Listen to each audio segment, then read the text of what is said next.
The next leg of my outback adventure involves a 3-day four-wheel drive trek with Mick McCulkin of Tri-State Safaris. But otherwise, we had some great weather. 2 hours later, we arrive at Mutawinji National Park, set in the stunning Bingano Ranges. If the sheer beauty of this place doesn't grab you, then this will. Aboriginal rock art. There are literally hundreds of these carvings here dating back more than 8,000 years, making Mutawinji one of the most important Aboriginal sacred sites in the country. From Mutawinji, we head to White Cliffs, another 2 hours drive away. And if you're like me, about now you'll be feeling those tummy rumbles.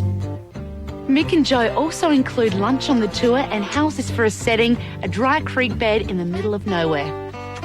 This is yum. Your choice of homemade pea and ham or pumpkin soup under a big outback sky. Late afternoon, we arrive in White Cliffs, one of the most surreal landscapes in Australia. Abandoned opal mines litter the ground, giving the area an almost lunar-like effect. It gets pretty warm out here, into the mid-40s in summer, and that's why most of White Cliffs' 200 residents live underground. PJ's B&B is built 9 metres underground, and at $118 per single room per night, including breakfast and dinner, it's reasonably well priced. And guess what? Right next door to my bedroom is an actual opal mine. Don't believe me? Check this out.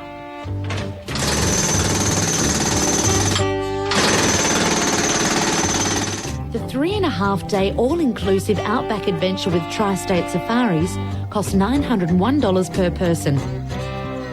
To top off the experience, we swing by the old ghost town of Silverton to witness one of Australia's most breathtaking views. Just out of Silverton, you'll come across an amazing sight, the vast expanse of the Mundi Plains, where on a clear day you can actually see the curvature of the earth. Some say it's like standing on the edge of the world, and to see a sunset here is to witness the outback in all its glory. It might not look like much of a tourist attraction, but out here, this post is a very popular spot, because if you plant yourself on top of it, you can be in 3 states at the one time. Right now, my left side is in Queensland, my right is in New South Wales, and my behind is in South Australia. Sorry, South Australia. Okay, you're right, this isn't exactly Disneyland. Just a surveyor's landmark where borders meet. A dot on a map. But it's in the middle of some pretty spectacular country. This is Cameron Corner. As far as you can get from Sydney without crossing a border. Just across the fence in the Queensland corner is the Cameron Corner store. Here they've got a Queensland liquor licence, a New South Wales postal address and a South Aussie phone number. But they drink like Queenslanders. Hey, Tom. Bill, Tom, how you going, mate? Pretty good, thanks. Good, matey. Tell me, with all these states just metres away from each other, what does everyone drink out here? Like Coopers or 4X or Tooheys New? Probably 4X Gold, the main beer, Eddie. You got a gold? I've got a gold there, mate. That's me. No of course, there's not a lot of locals to drink with. Only 14 people live within 40 kilometres of the pub. And the nearest neighbour's 14 k's away.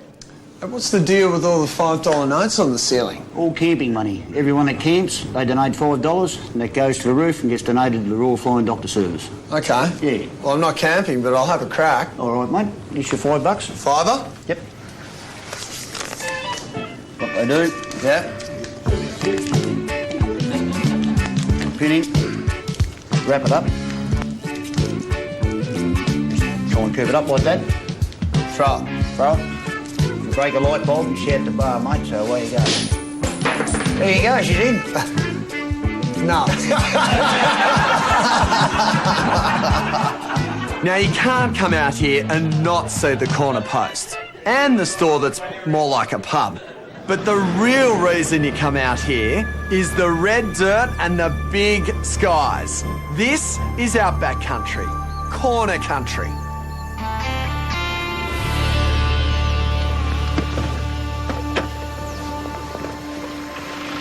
You've probably all heard of this, the dingo fence, over 5,000 kilometres long, which makes it the longest wire fence in the world. It was originally built to keep the rabbits out of Queensland. Come on through. But nobody really thought that they'd just go straight under it. These days, it keeps the dingoes out of sheep country. So if you happen to go through it, make sure you shut the gate. There's not too much out here, nor too many people either. Oh, geez, a bit of water on the road. Yeah, but we could certainly do with a bit more yet. Some of the stations are so big, it's an hour's drive to the front gate to check the mail. That's why this place is so important. Tibooburra. It's the local shops for some of the loneliest country in the world. And it's the most isolated town in the whole of New South Wales. Even in outback terms, Tibooburra is remote. Very remote. If you think the name sounds so familiar, then it's probably from hearing it on the evening news. See, more often than not, Tibooburra is the hottest place in New South Wales, which may explain why this place is so popular. It's Tibooburra's legendary family hotel. Everyone who stops in town seems to end up here, so it's got heaps of history. In the early 70s, Clifton Pugh and some of his artist mates came up this way and started painting the landscapes. One day they've rolled into the local pub, had a bit of a chat to the owner, and ended up painting some of the walls. What can I get you? Oh, I think I'll have a gold. Stubby or a can? Can, please. I'm a can man. What do you reckon? Like the look of Corner Country? Well, Tri-State Safaris will take you travelling.